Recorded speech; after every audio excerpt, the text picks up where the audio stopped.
할렐루야. 오늘도 우리와 함께 하시는 주님 앞에 계신 자리에서 다 함께 일어나셔서 박수하며 전심으로 주님 찬양합니다.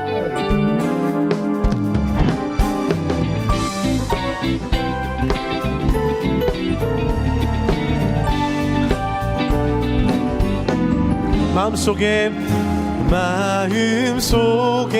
근심 있는 사람 주 예수 앞에 아뢰어라. 슬픈 마음 있을 때에라도 주 예수께 아뢰라. 주 예수 앞에 아뢰어라. 주리의 친구니 무엇이나 근심하지 말고 주 예수께 아뢰라. 눈물 나며 깊은 한숨 쉴 때 주 예수 앞에 아뢰어라. 은밀한 죄 내게 있더라도 주 예수께 아뢰라. 주 예수 앞에 아뢰어라. 주리의 친구니 무엇이나 근심하지 말고 주 예수께 아뢰라. 괴로움과 두려움 있을 때에 주 예수 앞에 아뢰어라. 염려하지 말고 주 예수께 아뢰라. 주 예수 앞에 아뢰어라. 주리의 친구니 무엇이나 근심하지 말고 주 예수께 아뢰. 주 예수 앞에 아뢰어라. 주리의 친구니 무엇이나 근심하지 말고 주 예수께 아뢰라. 주님, 오늘 이 시간도 근심하지 않고 주님만 기대하며 주 앞에 나아갑니다. 할렐루야. 아멘. 더 큰 기쁨으로 주님 찬양하겠습니다.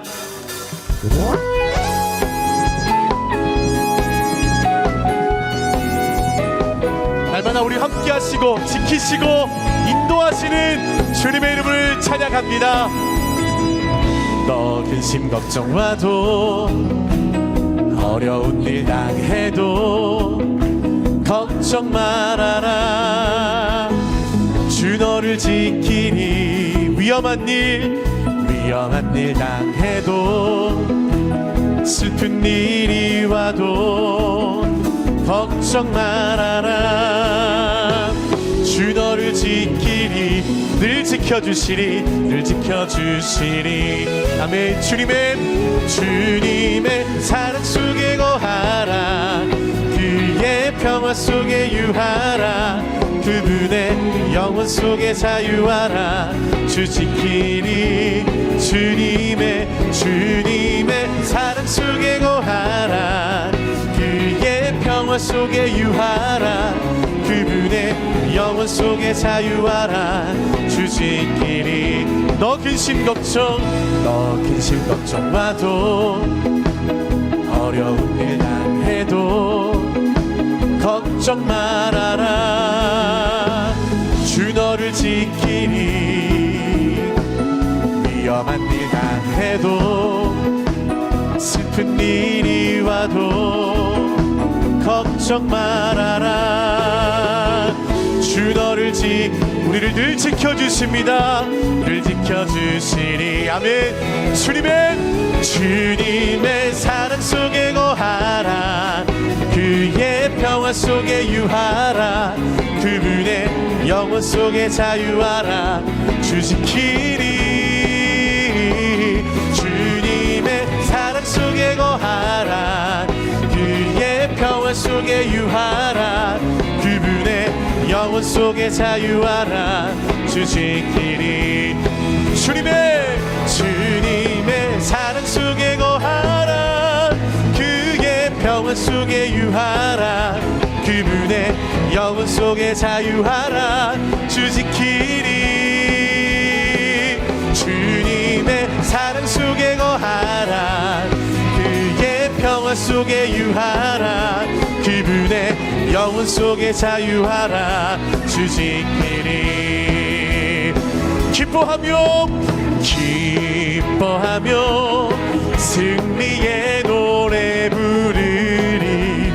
그 백성 주가 회복시키시네. 그 사랑으로 억눌렸던 자모와 칭찬과 명성 얻게 하시네. 전심으로 기뻐하리. 전능의 왕 함께 하시네. 기뻐 외치며 주께 두 손 들리 춤을 추며 왕께 찬양해 모든 원수를 멸하신 주님.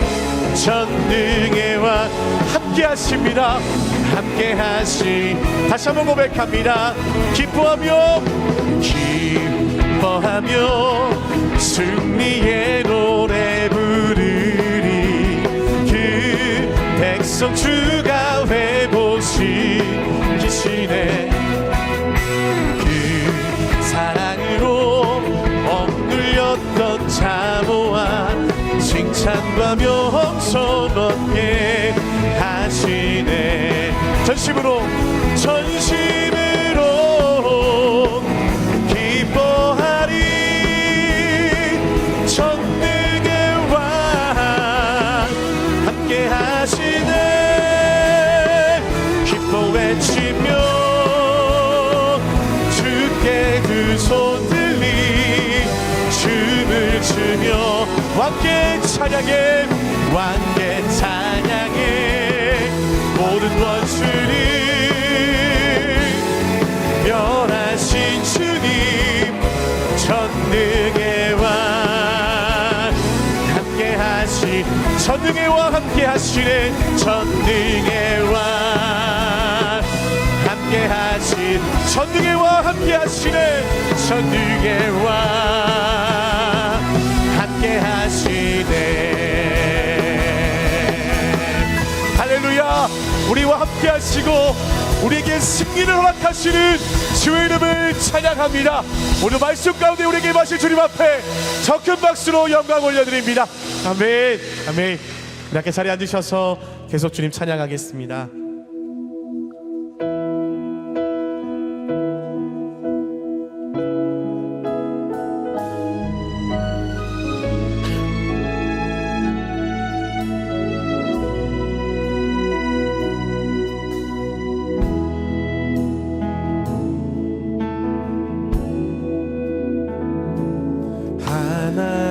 하나님은 너를 지키시는 자, 너의 우편에 그늘 되시니. 낮의 해와 밤의 달도 너를 해치 못하리. 하나님은 너를 지키시는 자, 너의 환난을 면케하시니. 그가 너를 도우시리라. 너의 출입을 지키시리라. 눈을 들어 산을 보아라. 너의 도움 어디서 오나. 전지지신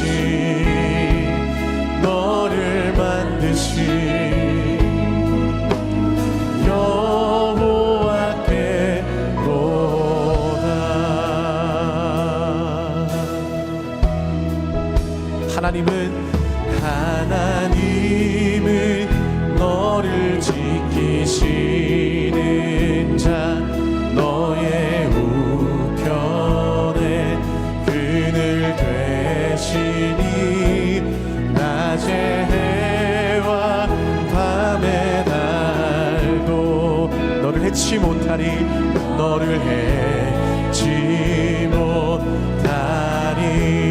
하나님은 너를 지키신 너의 환난을 면케 그가 우리를 도우십니다. 그가 너를 도우시리라. 너의 주 입을 지키시.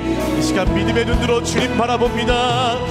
눈을 들어 산을 보아라. 너의 도움 어디서 오나. 천지 지으신 너를 만드신 여호와께로다.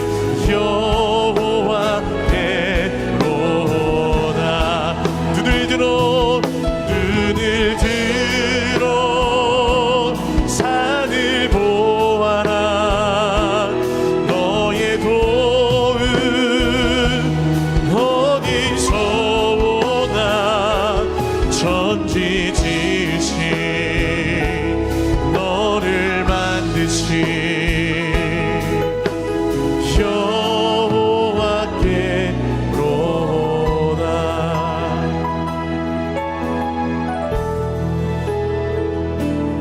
여호와 이스라엘의 구원자, 처음과 나중 되신 주, 그가 널 지명하여 부르사 주의 종 삼아 주셨네. 너를 그의 손바닥에 새기사 결코 잊지 않으시리라. 환난 주의 피난처가 되시며 항상 인도하시리.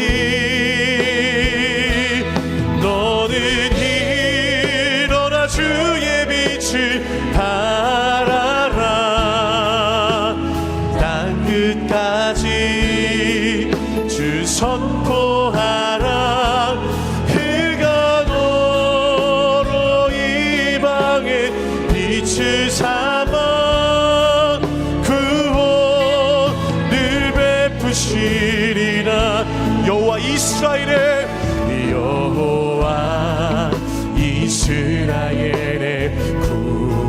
처음과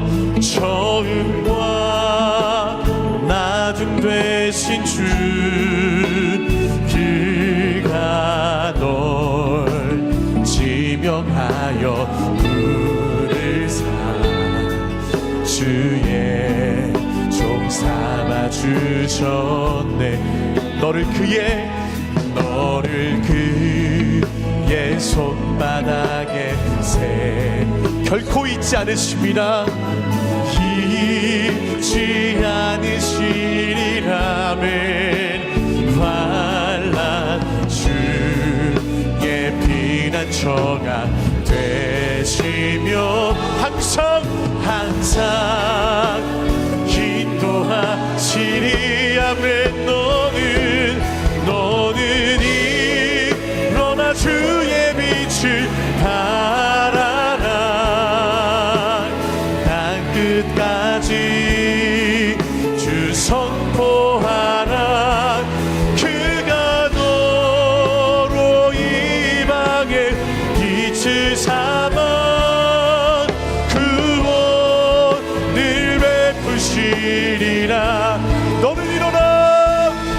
너는 일어나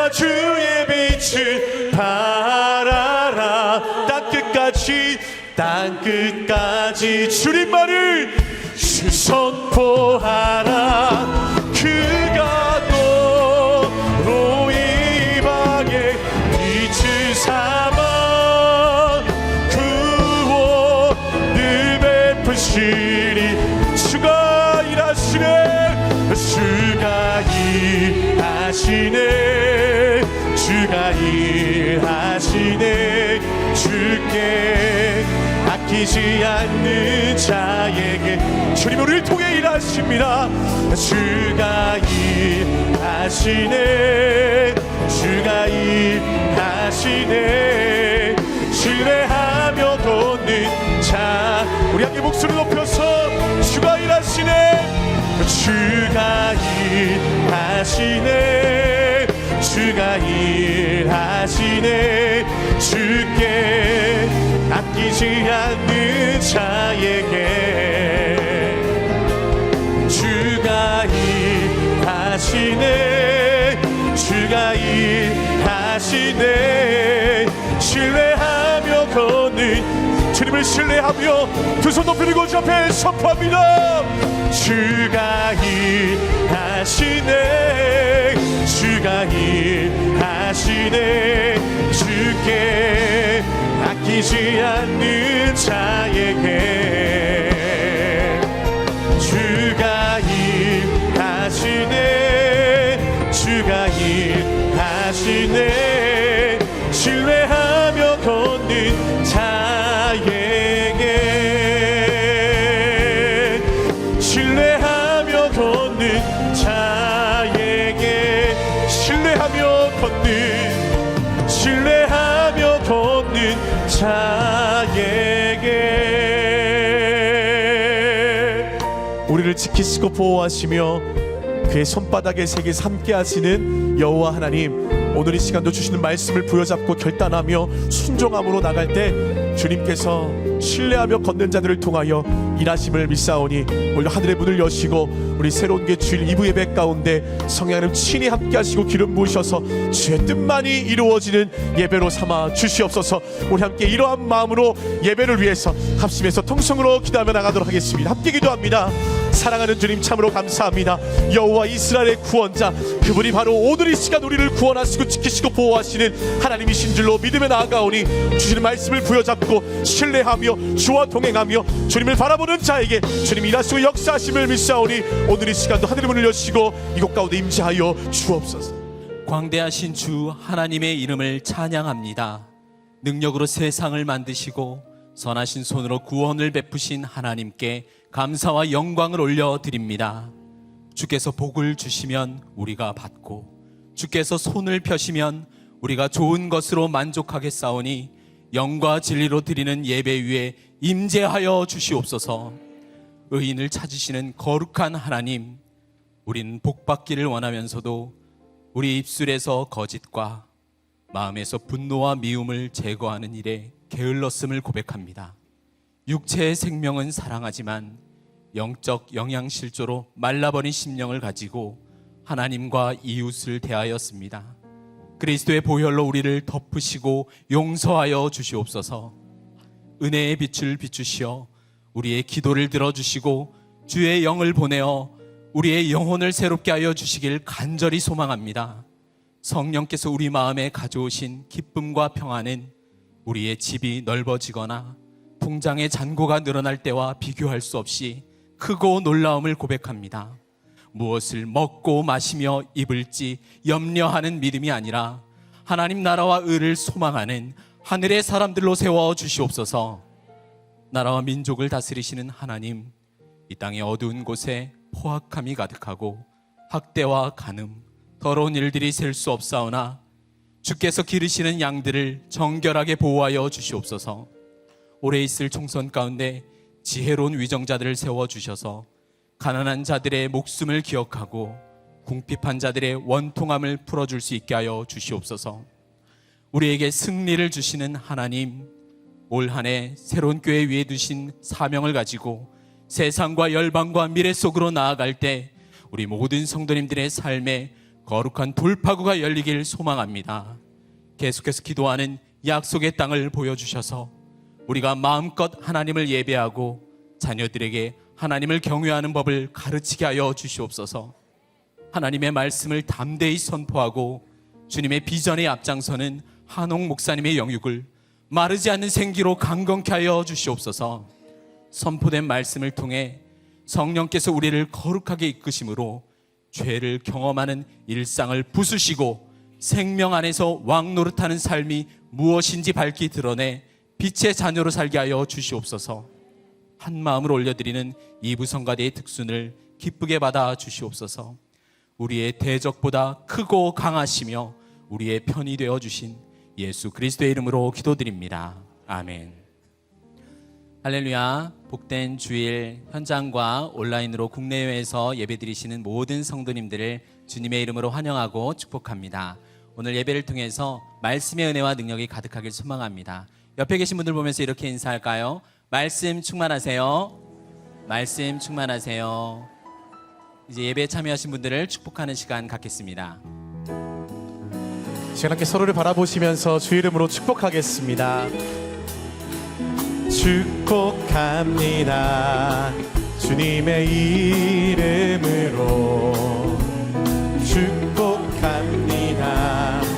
주님의 사랑으로 이곳에 모인 주의 거룩한 자녀에게 주님의 기쁨과 주님의 사랑이 충만하게 넘치기를. God bless you, God bless you.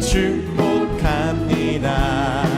주님의 사 우리 더 먼 곳을 향해 바라보며 축복하겠습니다. God bless you, God bless you. 축복합니다. 주님의 사랑으로. 그렇게 박수로 서로 격려하며 축복하겠습니다. 교회 소식 말씀드리겠습니다.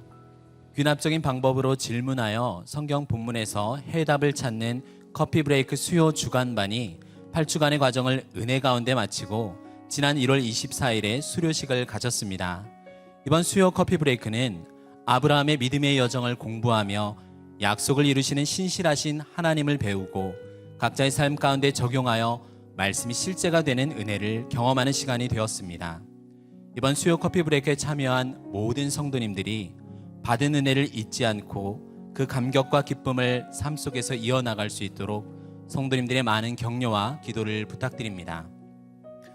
러브미니스트리 사역팀에서는 시각장애인들이 재활과 직업훈련을 통해 자립할 수 있도록 돕고 있는 새빛 맹인선교회를 방문하여 쌀 전달식을 가졌습니다. 코로나 이후 더 많은 후원과 섬김의 손길이 필요한 가운데 새로운 교회의 섬김을 통해 연약한 이웃들에게 하나님의 사랑을 흘려보내며 따뜻한 사랑의 열매가 계속해서 맺혀지길 성도님들의 관심과 기도를 부탁드립니다. 40일 신년 특별 새벽 기도회가 은혜 가운데 진행되고 있습니다. 사역팀 특순 일정은 주보를 참고해 주시고 설 연휴 기간인 2월 9일 금요일과 10일 토요일은 특별 새벽 기도회가 진행되지 않습니다.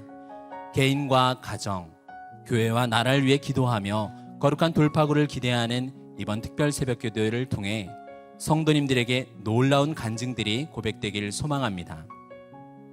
기독교 핵심 교리를 1대1로 쉽게 배우는 CES에서 멘티를 모집하고 있습니다. 공동체에 소속되어 순예배에 성실하게 참여하고 계신 성도님들께서는 많은 지원을 바랍니다. 신청은 홈페이지를 통해 해주시기 바랍니다. 뉴젠 주일학교 YEM 영어 중고등부 겨울 수련회가 홀리 브레이크드루라는 주제로 2월 17일부터 18일까지 1박 2일간 가평 상수리나무 펜션에서 진행됩니다. 신청은 주보에 나온 QR코드로 하실 수 있으며 믿음의 다음 세대와 가정이 말씀과 기도의 은혜로 세워지는 시간이 될 수 있도록 성도님들의 많은 기도를 부탁드립니다. 영어 동시통역 서비스가 매주일 2부 예배부터 4부 예배까지 진행되고 있습니다. 이용하기를 원하시는 성도님은 안내 데스크에서 여러분의 신분증을 맡기고 통역기와 영어 주보를 수령하시기 바랍니다. 주위의 영어 동시통역이 필요한 분이 있다면 이용하실 수 있도록 소개를 부탁드립니다. 교총 전기실로 들어오는 배전 선로도를 새롭게 교체하는 공사가 내일부터 시작됩니다. 그래서 2월 5일 월요일부터 2월 16일 금요일까지 교총 진입로가 변경됩니다. 이 부분을 보시면 저희가 후문 경비실 향한 그 벚꽃나무 아래 전체 면적에 대해서 차량 통행과 주차가 불가능한 지역이 됐습니다. 아직은 겨울이라 벚꽃이 피진 않았으니까 여러분 그 나무를 잘 기억해 주시면 좋을 것 같습니다. 그래서 약 80대의 주차 차량을 저희가 지금 줄여야 하는 상황인데요. 이를 위해 성도님들께 간절히 부탁의 말씀을 드립니다. 먼저 미취학 자녀를 두셨거나 혹은 움직임이 불편하신 성도님들을 제외하고는 최대한 더케이 호텔을 이용해 주시기를 부탁드립니다. 또한 교회 근처 가까운 곳에서 오시는 성도님들께서는 카풀이나 대중교통 이용을 부탁드립니다. 보통 1시간 전부터는 저희가 일찍 오셔서 특세를 사모하시는 우리 귀한 성도님들이신데 이제 더 일찍 볼 수 있을 것 같습니다. 주차가 불편한 상황 속에서도 항상 따뜻한 마음과 미소 띤 얼굴로 협력해 주신 성도님들께 진심으로 감사를 드립니다. 서로 배려하는 주차를 통해 남은 특세 기간 은혜가 넘치고 우리 성도님들과 교회를 향한 여러분들의 모든 기도가 응답될 줄 믿습니다. 다시 한번 성도님들의 적극적인 동참을 부탁드립니다. 설 가정예배 순서지를 수보와 홈페이지를 통해 제공해 드립니다. 가족과 은혜로운 설 명절을 보내시기 바랍니다. 이제 성가대의 특순회 한홍 목사님께서 하나님의 말씀 전해 주시겠습니다.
마하나임, 기적 같은 반전.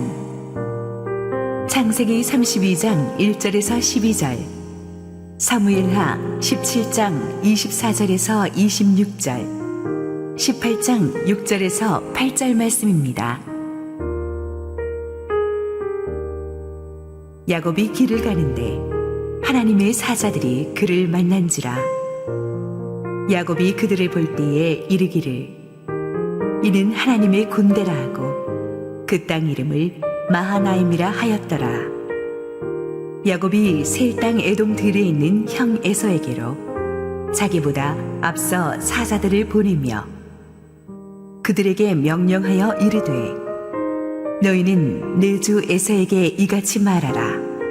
주의 종 야곱이 이같이 말하기를 내가 라반과 함께 거류하며 지금까지 머물러 있었사오며 내게 소와 나귀와 양떼와 노비가 있으므로 사람을 보내어 내 주께 알리고 내 주께 은혜 받기를 원하나이다 하라 하였더니 사자들이 야곱에게 돌아와 이르되 우리가 주인의 형 에서에게 이른즉 그가 400명을 거느리고 주인을 만나려고 오더이다. 야곱이 심히 두렵고 답답하여 자기와 함께한 동행자와 양과 소와 낙타를 두 떼로 나누고 이르되 에서가 와서 한 떼를 치면 남은 한 떼는 피하리라 하고 야곱이 또 이르되 내 조부 아브라함의 하나님 내 아버지 이삭의 하나님 여호와여 주께서 전에 내게 명하시기를 내 고향 내 족속에게로 돌아가라. 내가 내게 은혜를 베풀리라 하셨나이다. 나는 주께서 주의 종에게 베푸신 모든 은총과 모든 진실하심을 조금도 감당할 수 없사오나 내가 내 지팡이만 가지고 이 요단을 건넜더니 지금은 두 때나 이루었나이다. 내가 주께 간구하오니 내 형의 손에서 에서의 손에서 나를 건져내시옵소서. 내가 그를 두려워함은 그가 와서 나와 내 처자들을 칠까 겁이 나기 때문이니이다. 주께서 말씀하시기를 내가 반드시 내게 은혜를 베풀어 내 씨로 바다에 셀 수 없는 모래와 같이 많게 하리라 하셨나이다. 이에 다윗은 마하나임에 이르고 압살롬은 모든 이스라엘 사람과 함께 요단을 건너니라. 압살롬이 아마사로 요압을 대신하여 군 지휘관으로 삼으니라. 아마사는 이스라엘 사람 이드라라 하는 자의 아들이라. 이드라가 나하스의 딸 아비갈과 동침하여 그를 낳았으며 아비갈은 요압의 어머니 스루야의 동생이더라. 이에 이스라엘 무리와 압살롬이 길르앗 땅에 진친이라. 이에 백성이 이스라엘을 치러 들러 나가서 에브라임 수풀에서 싸우더니 거기서 이스라엘 백성이 다윗의 부하들에게 패하매 그날 그곳에서 전사자가 많아 2만 명에 이르렀고 그 땅에서 사면으로 퍼져 싸웠으므로 그날의 수풀에서 죽은 자가 칼에 죽은 자보다 많았더라. 할렐루야. 우리 하나님께 감사와 영광의 박수 올려드리겠습니다. 우리 축복된 주일 우리 성소를 찾아주신 모든 성도님들과 실시간 온라인 생방송으로 함께하고 계신 국내 모든 성도님들에게 주의 은혜와 축복이 넘치도록 임하기를 축원합니다.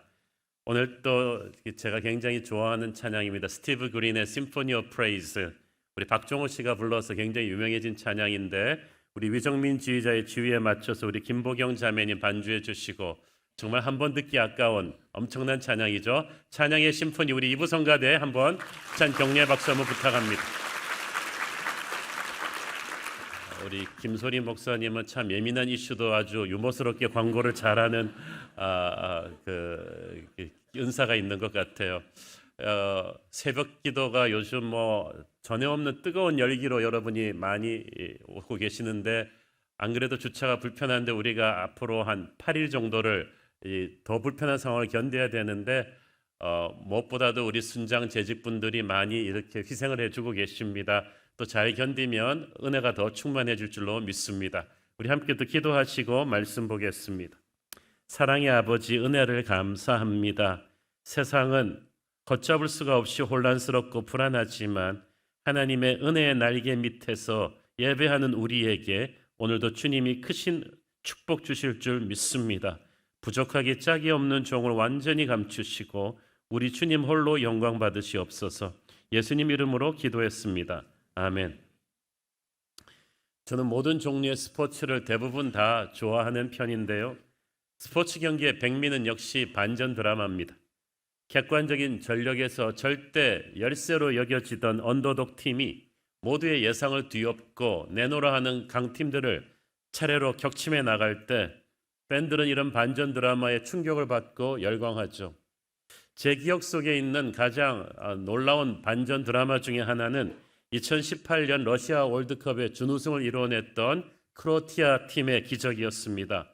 크로아티아는 인구라고는 겨우 400만이 조금 넘는 발칸 반도의 아주 작은 나라입니다. 이 크로아티아가 16강부터 아르헨티나, 덴마크, 러시아, 잉글랜드 같은 쟁쟁한 우승 후보들을 하나씩 격파했습니다.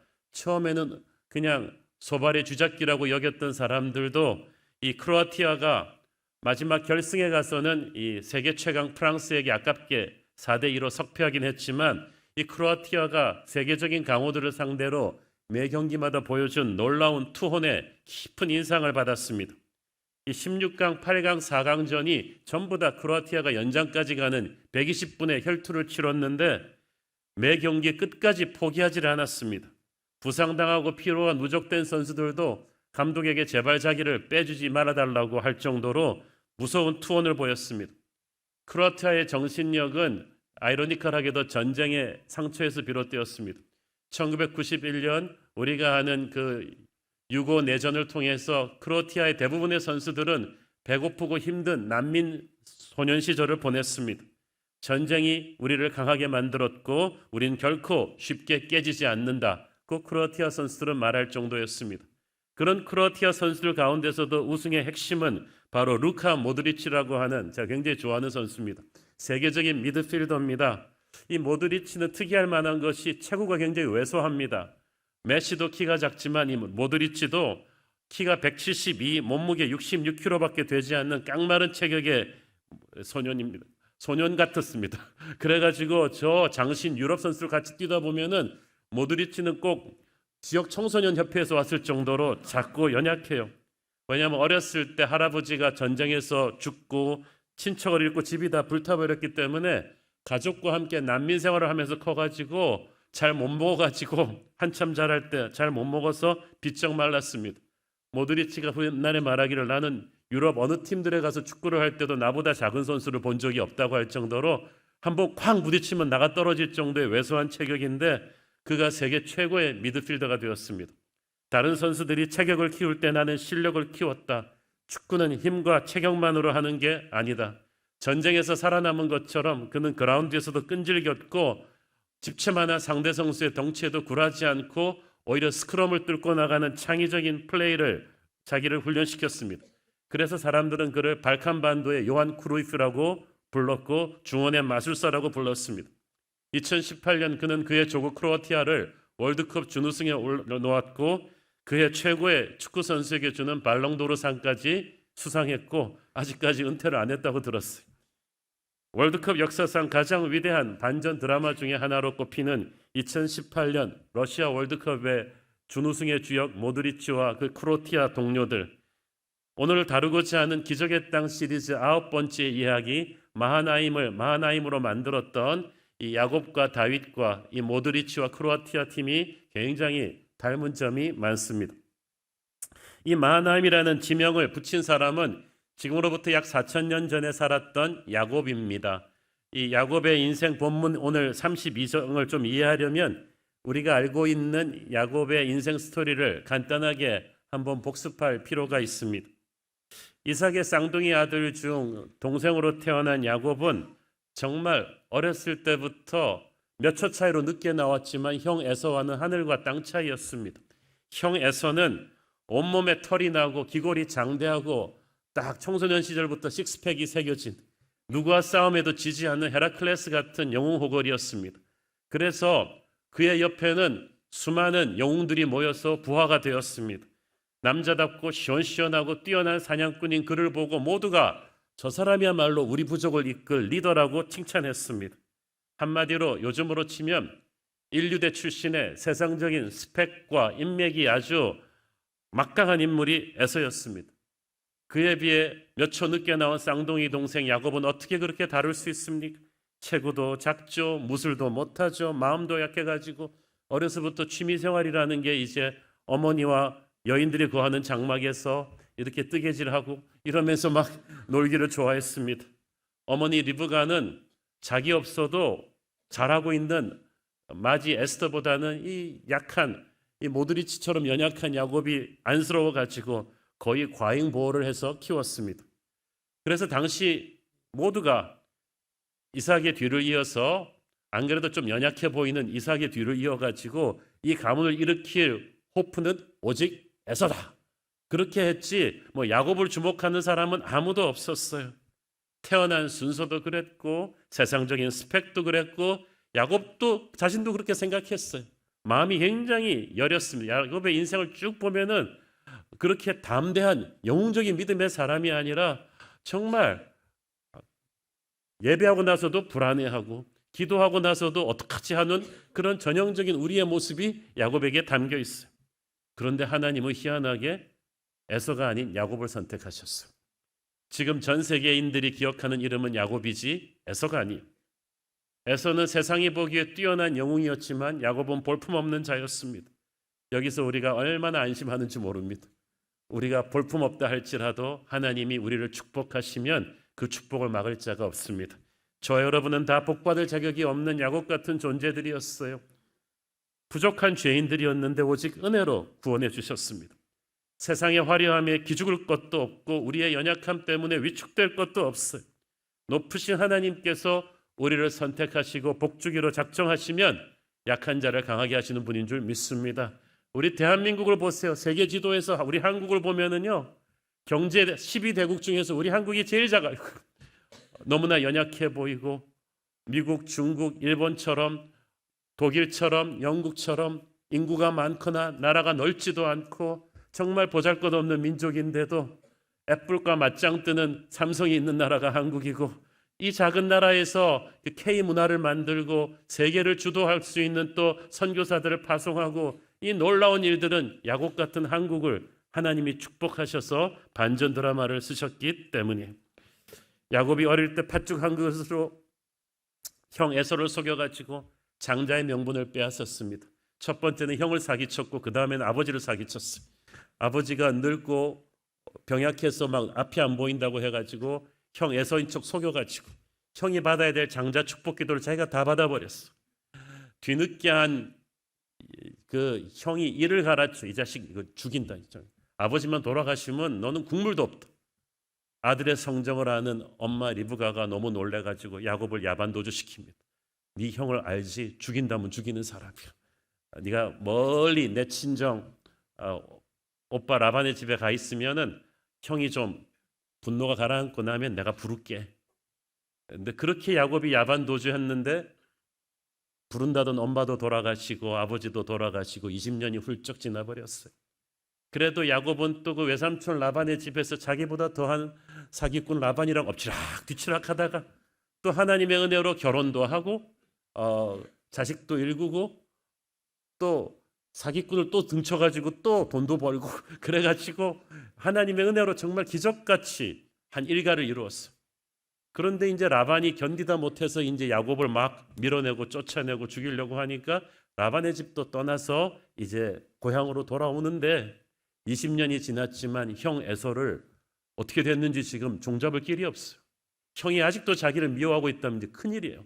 자기 혼자 아니잖아요. 처자식이 있고 거느리는 종들이 있는데 다 전멸할 수도 있는 상황. 형 에서는 자기가 결코 해결할 수가 없는 과거로부터 오는 트라우마예요. 여러분에게 그런 두려움이 있습니까? 과거로부터 오는 트라우마, 그러나 언젠가는 직면해야 되는 그 트라우마를 앞에 놓고 야곱은 돌아오면서도 모든 걸 다 가졌는데 돈도 있고 가족도 있고 다 있는데 중년의 야곱은 불안했어요. 그 시점에 그는 마하나임의 기적을 체험합니다. 오늘의 본문 1절 2절 봅니다. 야곱이 길을 가는데 하나님의 사자들이 그를 만난지라. 야곱이 그들을 볼 때 이르기를 이는 하나님의 군대라 하고 그 땅 이름을 마하나임이라 하였더라. 여기서 하나님의 군대라는 말을 그 영어 성경에 보니까 Angels of God, 하나님의 사자들, 하나님의 천사들이라고 표현을 합니다. 그런데 군대라는 말로 번역한 것으로 봐서 큰 복수형이에요. 어마어마한 무리의 천사들을 보았다는 거죠. 야곱은 보는 순간 얼마나 안심이 되었는지 몰라요. 지금 야곱이 두려워하는 것은 형의 물리적인 힘, 형이 거느린 그 용사들의 힘 때문이었는데 훨씬 더 많은 하나님의 군대가 자기를 앞뒤로, 이 마하나임이라는 뜻이 하나님의 큰 무리 두 진영 앞뒤로 포진한 어마어마한 대군을 가거든요. 그러니까 야곱이 감동을 받았어요. 중요한 것은 하나님께서 야곱을 지키는 하나님의 군대를 여기서 보여주었다는 사실이 중요합니다. 어저께까지 그 땅 이름이 누군지 아무도 몰라요. 지금부터 중요한데 여러분의 인생에 어떤 중요한 마하나임의 지점이 있습니다. 큰 위기였는데 하나님의 특별한 보호하심을 본 거예요. 여기서 아직 상황이 해결된 건 아닌데 예언적인 메시지죠. 앞으로 에서가 너를 치지 못할 거라는 그 예언적인 메시지를 하나님의 천사들을 통해서 보여줍니다. 저는 여러분이 인생의 위기에서 하나님의 천사를 예언적인 메시지로 미리 볼 수 있기를 바랍니다. 내가 도저히 싸워 이길 수 없는 상대와 마주했을 때 하나님의 천사를 봅니다. 문제가 없어지는 건 아닌데 문제보다 더 큰 하나님의 은혜가 부어진 거죠. 에서가 없어지진 않았어요. 하지만 에서와 마주칠 수 있는 영적인 준비를 하나님께서 시켜주셨습니다. 중요한 거는 야곱과 동행한 무리들이 많았는데 이 마하나임의 하나님의 군대를 본 건 야곱뿐이에요. 왜 그랬겠어요? 영의 눈을 가진 사람이 야곱뿐이니까. 영의 눈을 가진 사람만이 영적인 존재를 봐요. 육의 눈을 가진 사람은 눈에 보이는 것들만 봅니다. 그런데 영의 눈을 가진 사람들만이 성령의 세계를 보는 거죠. 세상의 눈을 가진 사람들은 그래서 육의 눈만 가지고 이 시대를 보고 뉴스를 보니까 막 답답하고 불안하죠. 그런데 기도하는 사람이 영의 눈을 가고 영적인 존재를 봅니다. 야곱이 이런 영의 눈을 어디서 가졌겠어요? 그동안 쌓아온 영적인 경험에서 온 거죠. 야곱은 지금 두 번째 천사를 보는 거예요. 그 옛날 형 에서의 분노를 피해 도망가던 그 시절에 광야에서 하나님이 하늘문을 여시고 사닥다리를 놓고 왔다 갔다 하는 천사들을 보내주셨잖아요. 그 땅 이름을 야곱이 하나님을 보았다 그래서 베델이라고 붙였죠. 그 기억이 20년 만에 다시 돌아왔어요. 여러분이 언제 성령 체험을 했든지 간에 그 기억은 여러분 안에 있어요. 인생의 위기 앞에 다시 엎드릴 때 성령께서 다시 임재하시면 여러분 딱 알 거예요. 야곱을 지키라고 보내주신 하나님의 천사들이 이제 다시 한번 이제는 꿈에서가 아니라 현실에서도 그에게 보여준 거죠. 하나님께서는 여러분의 인생의 극한 위기 앞에 꼭 나타나셔서 하나님의 천사들을 보여주십니다. 시편 34편 7절 말씀.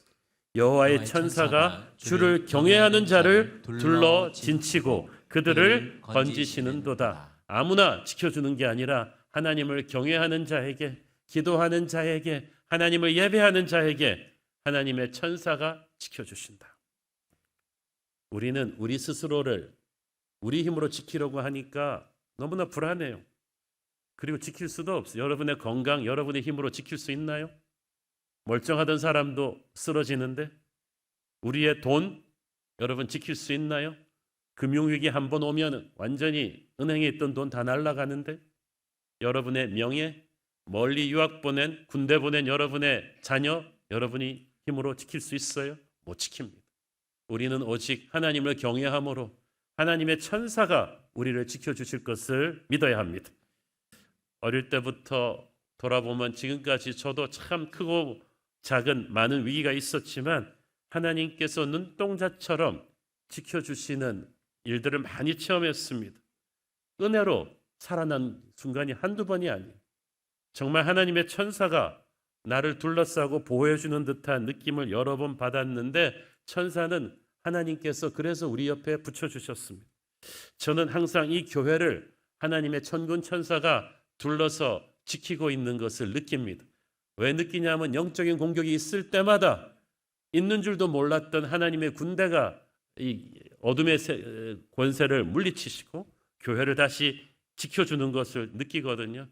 우리나라를, 이 작은 한반도를 중동 이상으로 그 전쟁이 터질 수 있는 이 나라를 하나님이 지금까지 지켜오셨어요. 기적같이 지켜오셨어요.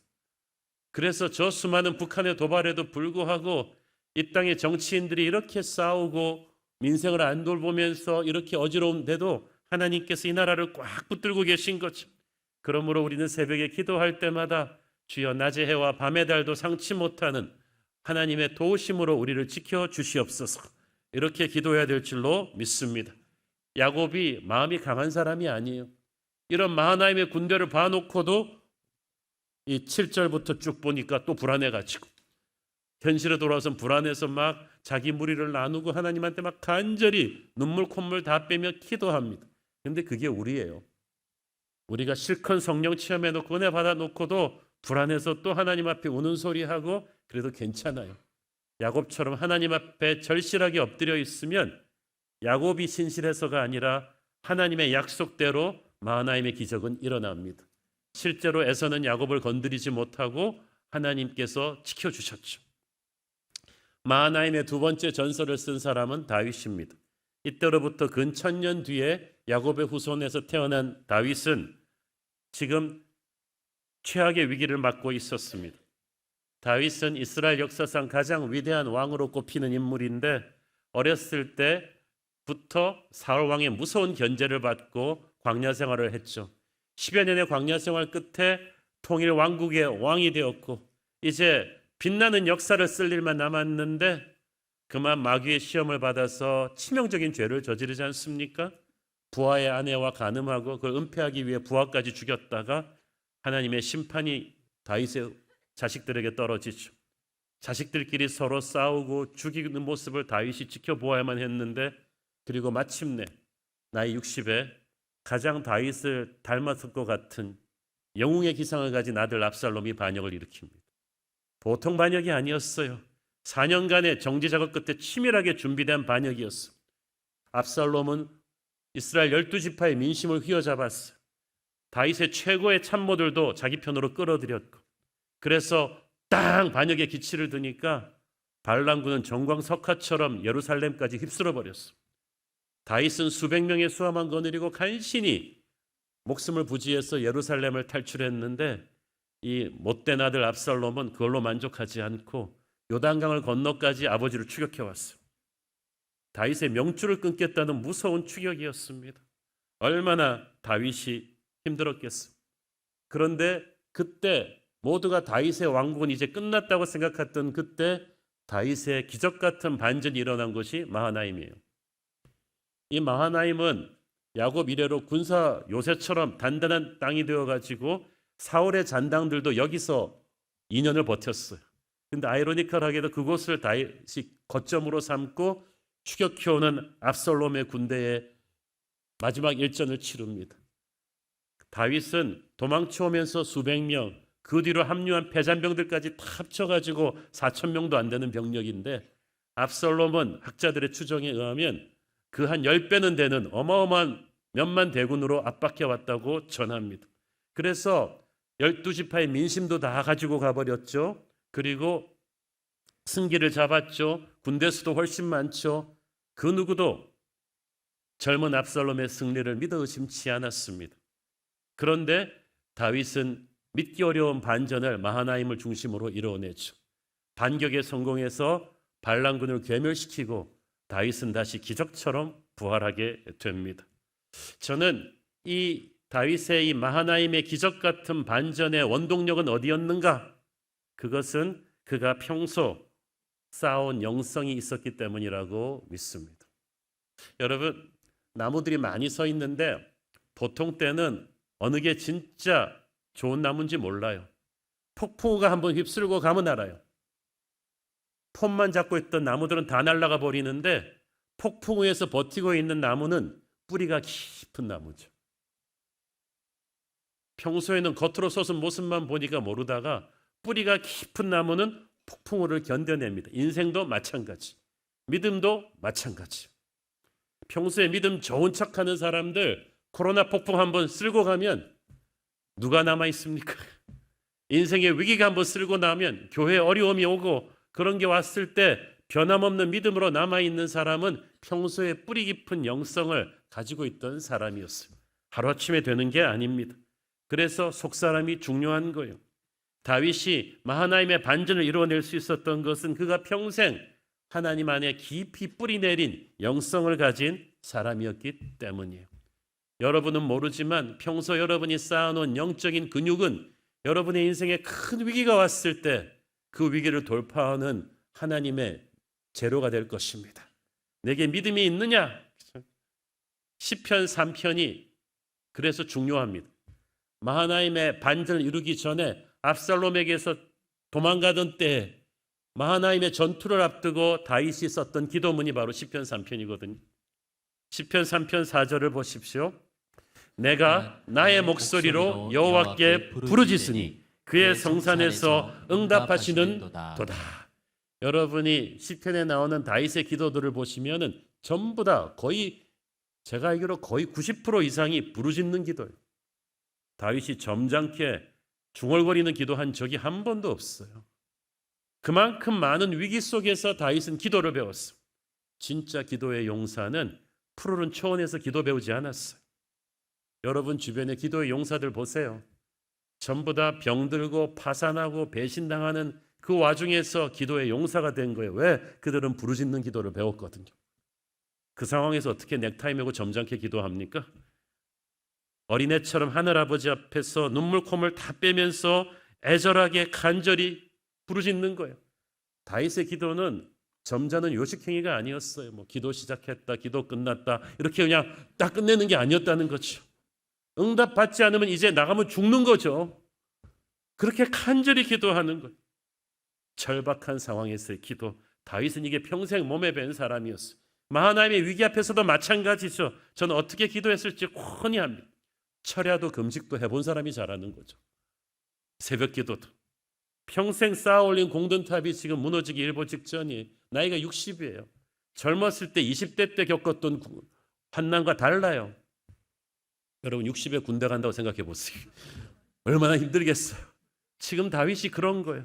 20대 때 헤맸던 광야랑 60이 넘어서 헤매는 지금 광야는 달라요. 배신감도 컸을 거예요. 어저께까지 전하 그러던 신하들이 전부 다 저쪽에 붙었어. 영악하고 똑똑하고 자기 앞길 잘 가리는 엘리트들은 전부 압살롬 편에 붙었지, 지금 다윗 옆에 남아있는 사람은 좀 어리숙한 사람들 뿐이지. 오죽 세상적으로 영악하지 못하면 아직까지 이 늙고 패배하고 있는 왕 옆에 붙었겠어요. 그토록 공들인 예루살렘도 다 반란군 차지. 너무 힘들고 너무 답답한데 마음을 털어놓을 사람도 없고 누굴 믿어야 될지도 모르겠고 다윗은 하나님 앞에 통곡하며 매달릴 수밖에 없습니다. 간절한 기도를 합니다. 내가 나의 목소리로 부르짖었다. 남이 써준 기도문 아니에요. 고난 중에는 여러분의 목소리를 내야 돼요. 자신의 언어로 하나님에게 절박하게 부르짖으십시오.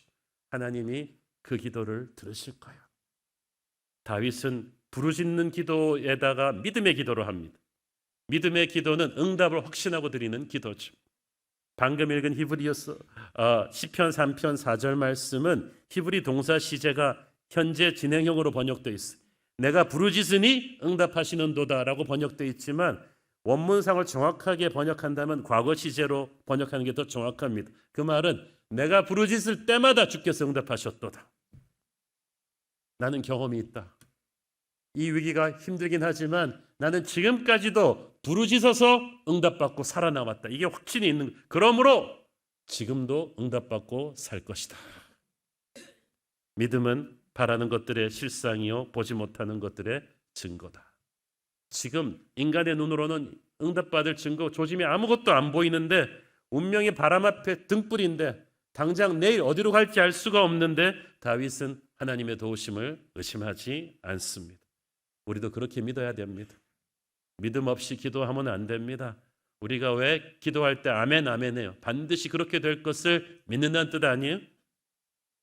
진짜 믿음은 바랄 수 없는 데서 바라는 거죠. 이런 믿음이 하나님을 기쁘시게 합니다. 하나님을 기쁘시게 하면 게임 끝이에요. 다 몰려있던 경기가 뒤집히는 순간입니다. 마하나임의 기적은 다윗의 이 눈물의 기도, 믿음의 기도의 자리에서 비롯된 거죠. 여러분이 새벽 기도 시간에 눈물로 부르짖는 그 기도의 자리가 여러분 인생의 기적의 반전의 스타트가 될 것입니다. 시편 3편 8절을 보십시오. 결론은 그거예요. 구원은 여호와께 있사오니 주의 복을 주의 백성에게 내리소서. 기도의 결론은 이제 자기가 응답받고 난 뒤를 말하는 거죠. 다윗은 지금 간신히 생존을 걱정하는 왕이 아닙니다. 승리하고 응답받고 나서 다시 왕국이 하나가 되었을 때 그는 이제 왕의 마음으로 백성들을 축복하고 있어요. 놀랍습니다. 왜냐하면 이 백성들이 그냥 백성입니까? 대부분 압살롬에게 붙었던 백성들이에요.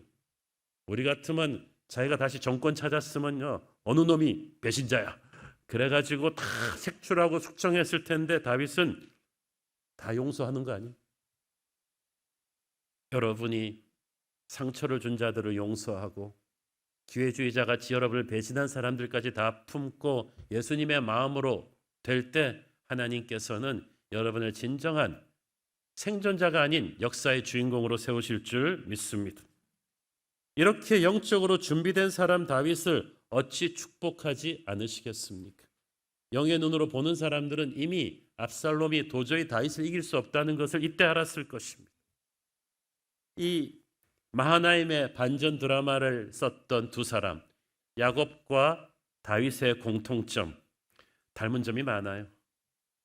저는 이번 주 설교 준비하면서 한 번도 그동안 생각해 보지 않았던 야곱과 다윗이 뭐가 닮았나.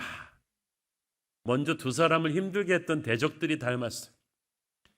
야곱을 핍박했던 에서나 다윗을 핍박했던 사울과 압살롬, 공통점이 뭐예요? 셋 다 세상적인 실력과 인맥이 아주 뛰어났어요. 당대의 영웅들이었어요. 모든 사람들이 그들을 리더로 박수쳤고 엘리트들은 다 거기다 줄을 섰죠. 그런데 그 때문인지 교만해가지고 이 사람들은 하나님을 예배한 적이 없네요. 여러분 성경에 사울의 기도문 얘기 들어보셨어요? 압살롬이 눈물로 기도했더라.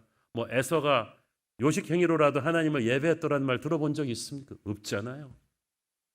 하나님을 무시하니까 하나님이 그들을 역사에서 묻어버리신 거죠. 뛰어난 사냥꾼 에서 팥죽 한 그릇에 장자의 명분을 팔아먹을 정도로 어떤 사람들은 속인 야곱이 나쁘지 않냐. 그렇죠. 야곱도 잘못했지만 그만큼 에서는 장자의 명분을 쉽게 생각하는 거죠. 자신의 힘과 용맹한 부하들을 믿고 세상적인 아성을 너무 단단히 구축했기 때문이에요. 세상적인 실력을 쌓는 게 나쁘다는 게 아니라 그것만에 도취돼 가지고 간절히 하나님을 예배하지 않는 그 오만함이 나쁘다는 거죠. 결혼도 믿지 않는 이방 여자들 부모님 허락도 안 받고 톡톡 해버리는 게 에서 아니에요? 그렇게 간절히 하나님을 예배한 적이 없으니까 당연히 에서는 성령 체험 못하죠. 하나님의 천사를 본 적이 없어요. 자기 군대가 너무 많고 자기 군대에 도취되어 있으니까 어찌 하나님의 군대를 보겠습니까? 압살롬도 마찬가지죠. 인물도 잘생겼죠. 카리스마 있죠. 젊은 나이 때부터 외모만으로 사람들이 쫙 모였어요. 반란 초기부터 4년간의 정지 작업 끝에 수많은 민심을 등에 업었기 때문에 한 번도 제대로 된 전투를 하지 않고도 예루살렘을 툭 차지해버렸어. 승승장구하는 인생. 이제 압도적인 병력으로 아버지를 추격하는 압살롬은 정말 자신감이 충만했어. 기도할 필요가 없죠. 하나님에게 간절히 지혜를 구하지 않았어. 그런데 그 교만함과 안일함이 멸망의 단초가 되었습니다. 질 수 없는 전투를 졌어요. 여러분이 하나님을 굳게 붙잡으면 이길 수 없는 전투도 이길 것이지만 하나님을 무시하고 자기 실력에 도취되면 질 수 없는 전투를 질 거예요. 사울과 압살롬이 에서가 다 그런 사람들이잖아요. 그들과는 달리 야곱과 다윗은 둘 다 인간적인 조건이 너무 불리한 완전 언더독으로 인생을 시작했습니다. 야곱은 쌍둥이 형제지만 어떻게 모든 면에서 이렇게 골고루 형에게 떨어지겠어요? 외모도 안 돼, 체격도 안 돼, 힘도 안 돼, 인맥도 안 돼, 다 떨어졌어요. 다윗도 마찬가지죠. 이새의 범 같은 아들들 중에서 7 형들에게 가려서 존재도 없었던 막내 동생. 요즘에 우리가 다윗이 영웅이라 하지만 그 당시 외모로만 치면 형 엘리압이 정말 애서 같았던 사람이죠. 사무엘도 깜빡 속아가지고 이 사람인가 봐요 할 정도였어요. 그래서 그 당시 여러분이 타임머신 타고 돌아가서 야곱이나 다윗의 이웃들을 다 인터뷰해 보세요. 그 누구도 야곱 다윗이 하나님이 쓸 사람이라고 말하는 사람은 한 명도 없었을 거예요. 그 점은 우리에게 무슨 은혜를 줍니까? 여러분의 시작점은 그렇게 중요하지 않아요. 우리가 인생을 시작할 때 참 남보다 몇 걸음 뒤에서 시작하는 경우가 있어요. 우리 부모가 가난했다든지 공부를 그래서 많이 못했다든지 남보다 몇 걸음 뒤에서 시작하지만 시작점이 중요한 게 아니에요. 하나님이 여러분의 인생을 어디까지 데려가서 끝내실 것인가 하는 결승점이 중요하죠. 그래서 마지막에 웃는 자가 승자라는 거죠. 시작할 때는 에서가 웃었고 사울이 웃었고 압살롬이 웃었어. 끝낼 때는 야곱이 웃고 다윗이 웃는 거야. 할렐루야. 그러므로 여러분의 시작점이 초라하다고 해서 지금 세상 사람들이 여러분을 무시하고 상대만 보고 우승 후보라고 환호한다고 해도 아무 신경 쓰지 마세요. 마지막 피니시 라인에 누가 먼저 들어가는가 그건 하나님이 아시는 거죠. 야곱과 다윗은 그렇게 인간적인 조건이 절대 불리했기 때문에 모든 것이 떨어지는 것만큼 하나님을 간절히 붙잡았던 사람이죠. 그것이 그들의 열정을 만든 거죠. 예배의 열정은 막 소리 높인다고 나오는 게 아니라 절박감이 나오는 거죠. 절박감은 겸손하니까 가난하니까 나오는 거죠. 옵션이 없어요. 하나님밖에는. 야곱이 형 에서를 팥죽 한 그릇으로 속인 것은 나빴지만 방법은 나빴지만 야곱은 그만큼 이 장자의 명분을 소중하게 생각했다는 거예요. 에서는 그만큼 이걸 가볍게 생각했다는 거죠. 장자의 명분은 돈이 아니라 영적인 축복이거든요. 성령의 기름 부으심이거든요. 형 에서는 그게 별로 그렇게 귀하다고 생각하지 않았어요. 그런데 형 에서 같은 학벌도 인맥도 없는 야곱에게는 그것이 모든 것이었어요. 하나님은 자신을 모든 것으로 믿고 붙잡는 그 예배의 간절함을 귀하게 보시는 거죠. 오늘 여러분 야곱의 절박함으로 하나님을 예배하기를 바랍니다. 다윗도 마찬가지죠. 다윗은 왕이라기보다는 예배자로 자기의 정체성을 삼았어요. 왕이라는 신분은 있을 수도 있고 없을 수도 있어요. 장군이라는 신분 있을 수도 있고 없을 수도 있지만 예배자로서 그는 그걸 가장 소중하게 생각했습니다. 그래서 왕이 되고 나서도 그랬잖아요. 주의 전에 문지기로 딱 하루만 있는 것 할지라도 이 왕궁에서 1000년 지내는 것보다 더 낫겠습니다. 나는 예배자입니다.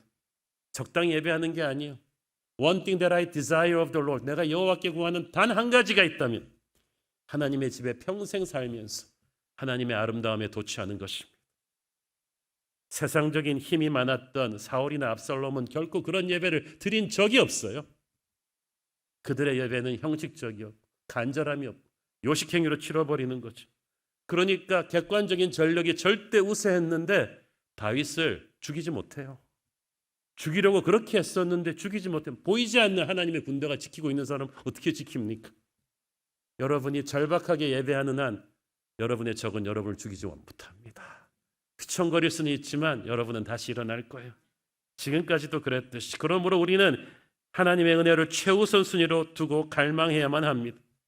에서나 압살롬처럼 자기의 세상적인 힘에 도취되면은 자꾸 자기를 믿고 살려고 하지 하나님의 은혜를 갈망하지 않아요. 그러면 하나님의 임재가 떠나게 되고 모든 것을 갖고 있는 것 같은데 비참해지죠. 마지막에 그 한판 승부에서 8회 말까지 승승장구하다가 9회에 역전당해서 지는 마하나임의 패배를 그들은 경험하게 될 것입니다. 야곱처럼 다윗처럼 우리는 자기의 연약함을 알고 결사적으로 하나님의 은혜를 붙든다면 반전의 승리를 체험할 것입니다. 야곱과 다윗은 참 공통점이 많아요. 둘 다 어릴 때 부모로부터 인정받지 못했는데 나중에 자기들이 부모가 되어갖고 또 자식들 때문에 골치를 썩지. 자식들이 서로 막 치고받고 싸우고. 그래서 평생 그들은 참 쉽지 않은 인생을 살았지만 그 광야 같은 폭풍 같은 인생 속에서 그들의 신앙이 공고해졌어요. 그들의 신앙은 화려한 호텔 세미나실에서 학습해서 배운 게 아니라 돌베개 베고 자던 베델의 광야에서 배운 것이고 사울에게 쫓겨다니던 그 광야에서 쓴 시편이에요. 여러분의 신앙은 화려한 세미나실에서 배운 거 아닙니다. 어렸을 때부터 여러분이 죽을 것 같았던 위기 속에서 붙잡았던 하나님, 그때 기도했던 응답들이 쌓여가지고 여기까지 오신 거예요. 그런 다져진 광야의 영성이 있으니까 위기의 순간에 그들은 하나님의 기적을 체험합니다. 이 기적 하루아침에 이루어진 거 아니에요. 평생 쌓아온 야곱의 기도가, 평생 쌓아온 다윗의 기도가 있으니까 결정적인 순간에 하나님이 여러분의 손을 들어주시는 거 아닙니까? 그러니까 여러분 지금 뭐 당장 특세한 응답 안 이루어진다고 불안해하지 마세요. 이렇게 지금 쌓여진 영성이 여러분의 인생의 결정적 승부의 순간에 하나님의 군대를 불러오게 될 것입니다. 둘 다 마하나임의 하나님을 체험할 때는 모든 것을 잃을 수가 있는 위기의 순간이었지만 평생 쌓아온 광야의 영성이 그들 안에 있었기 때문에 그들은 생각보다 강했어요. 자기도 깜짝 놀랄 정도의 영성이 있었고 하나님께서 군대를 보내주신 거죠. 전쟁의 참화 속에서 빚어진 이 루카 모드리치와 크로아티아 팀의 강인함이 2018년 러시아 월드컵의 기적을 썼듯이 수많은 시련과 고통 가운데서 하나님을 만나며 체험했던 이 야곱 다윗 둘의 인생이 마하나임의 기적을 만들었습니다. 여러분 안에 그 영성이 있어요. 여러분은 연약하지만 강한 거예요. 저는 에서와 야곱의 대결, 이 압살롬과 다윗의 대결을 보면서 세상과 맞서는 교회의 모습을 보는 것 같습니다. 객관적인 전력으로 보면 우리 교회가 무슨 힘이 있어요? 국가 공권력, 돈을 가진 대기업 이런 데 비하면 참 교회는 연약해 보이죠. 그렇지만 지금 2000년 동안 수많은 국가는 망하고 기업은 망했는데 우리는 아직 살아있네. 교회는 아직까지 살아있네. 하나님의 군대가 우리를 지키고 있기 때문입니다. 객관적인 전력으로는 우리가 뭐 세상의 게임이 되겠습니까? 그러나 에서가 야곱을 꺾지 못했듯이 압살롬이 다윗을 무너뜨리지 못했듯이 펀치는 수없이 날렸지만 우리는 오뚜기처럼 일어섰고 다시 마하나임의 반전을 이루었듯이 교회는 마지막에 승리하게 될 것입니다. 그러므로 우리는 지금 이 순간 야곱의 절박함으로 다윗의 절박함으로 다시 한번 하나님 앞에 간절히 엎드려야 될 줄로 믿습니다. 반드시 선한 능력으로 승리할 것이고 여러분의 위기의 순간에 마하나임의 반전이 여러분에게 선물로 주어질 줄로 믿습니다. 기도하겠습니다. 주님 은혜를 감사합니다. 우리는 야곱처럼 다윗처럼 어렸을 때부터 세상적인 스펙이나 힘도 빽도 없는 사람들이었는데 오직 주의 은혜로 수많은 죽을 고비를 통과하며 기도로 예배로 여기까지 왔습니다. 앞으로도 그렇게 살 것입니다. 우리를 붙드시고 지켜주옵소서. 예수님 이름으로 기도했습니다. 아멘. 우리 다 함께 일어나셔서 봉헌 찬양 드리겠습니다. 주 선한 능력으로 주 선한 능력으로 안으시네 그 크신 발로 날 붙드시네 절망 속에도 흔들리지 않고 사랑하는 주 얼굴 구하리 이전의 괴로움 날 애워싸고 고난의 길을 걷는다 해도 주님께 모두 맡긴 우리 영혼 끝내 승리의 날을 맞으리 선한 능력으로 일어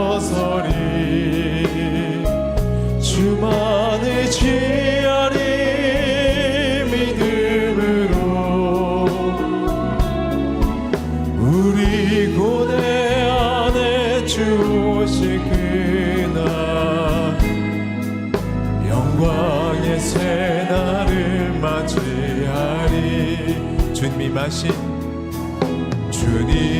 마신 고난의 승자는 우리도 감사하며 받으리. 주님의 남은 고난 채워가 예수와 복음 위에 살리라. 선한 능력으로 일어서리. 주만을 취하리 믿음으로. 우리 고대 안에 주 오실 그날 영광의 새날을 맞이하. 믿음의 두 손을 들고 선한 능력으로 일어서리. 주만을 취하리 믿음으로. 우리 고대 안에 주 오실 그날 승리의 새날을 맞이하리. 성령의 새바람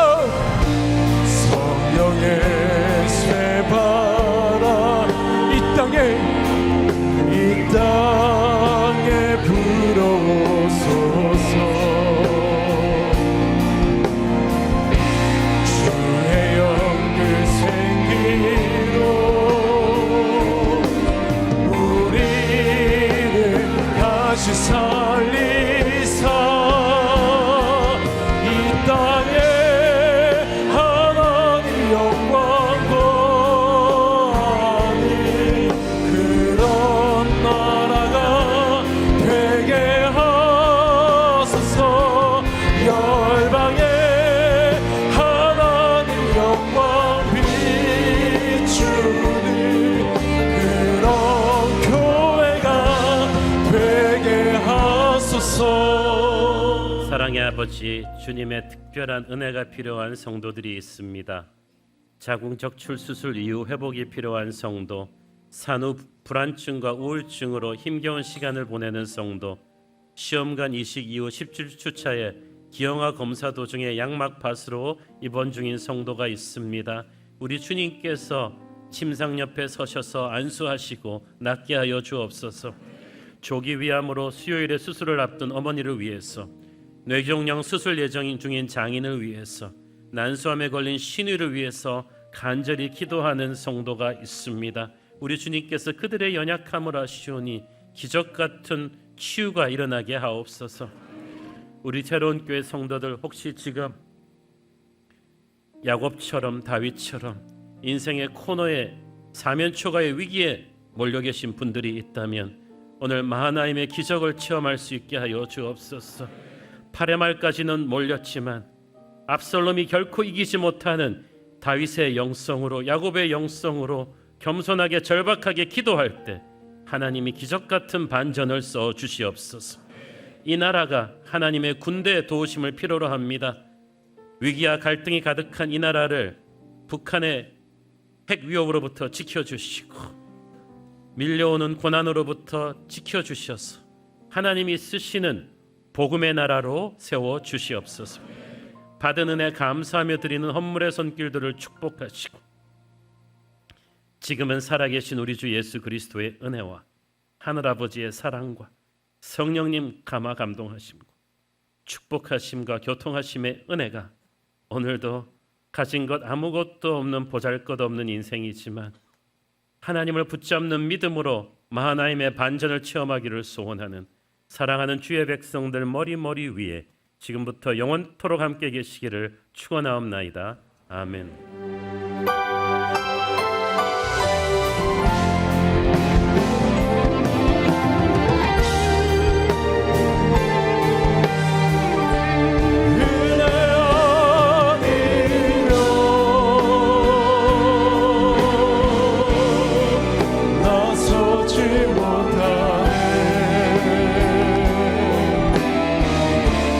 십자가의 그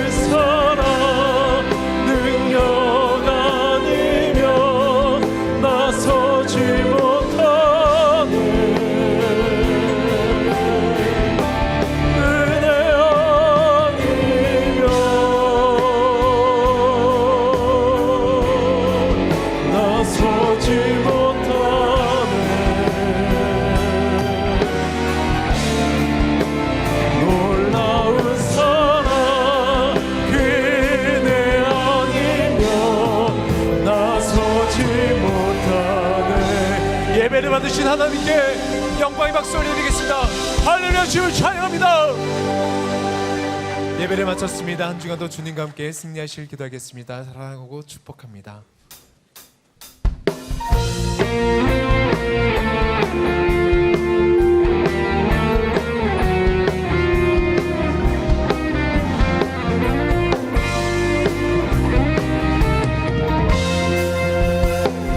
우리는 모두 다 주님의 증인 땅끝까지 이르러 주복음 전하세. 우리는 모두 다 주님의 증인 땅끝까지 이르러 주복음 전하세. 죄인의 십자가 지신 고난의 주님 사망 권세 이기고 사신 부활의 주님